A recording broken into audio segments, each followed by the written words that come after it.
ये कहानी है मीरा की, एक ऐसी खामोशी की जिसमें एक तूफान छिपा था। क्योंकि कुछ खामोशियां तूफान से पहले की शांति होती हैं। चलिए देखते हैं कैसे।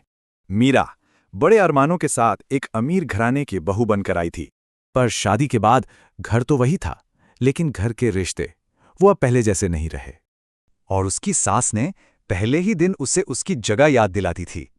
घर में कुछ भी गलत हो, इल्जाम हमेशा सिर्फ और सिर्फ मीरा पर ही आता था। वो सबसे पहले जागती, सबसे आखिर में सोती, फिर भी हर बात के लिए वही कसूरवार थी।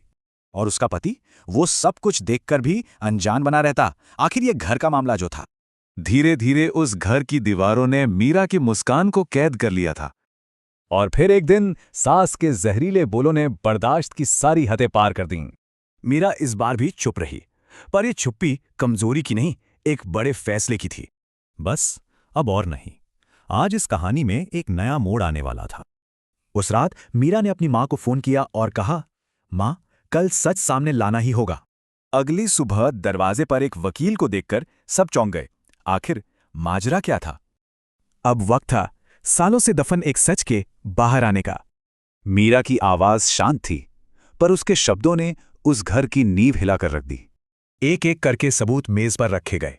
प्रॉपर्टी के कागजात, फैक्ट्री की मिल्कियत और बैंक डिटेल्स। सच सामने आते ही सास के चेहरे की हवाइयां उड़ गईं। आज सत्ता बदल चुकी थी। मीरा ने बताया कि वो चुप थी क्योंकि वो रिश्तों की इज्जत करती थी, इसलिए नहीं कि वो कमजोर थी। घर में पहली बार ऐसा सन्नाटा पसरा था जो सबकी बोलती बंद कर गया। उसका इरादा बदला लेना नहीं था, उसे तो बस अपना खोया हुआ सम्मान वापस चाहिए था।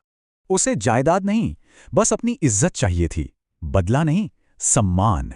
उस दिन के बाद मीरा उस घर की बहू नहीं, बल्कि मालकिन बन गई। मीरा की कहानी सिखाती है कि असली ताकत आवाज में नहीं, सही समय पर उठाए गए कदम में होती है। तो किसी की खामोशी को उसकी कमजोरी समझने की भूल कभी मत करना। क्या पता उस खामोशी में एक ऐसा तूफान पल रहा हो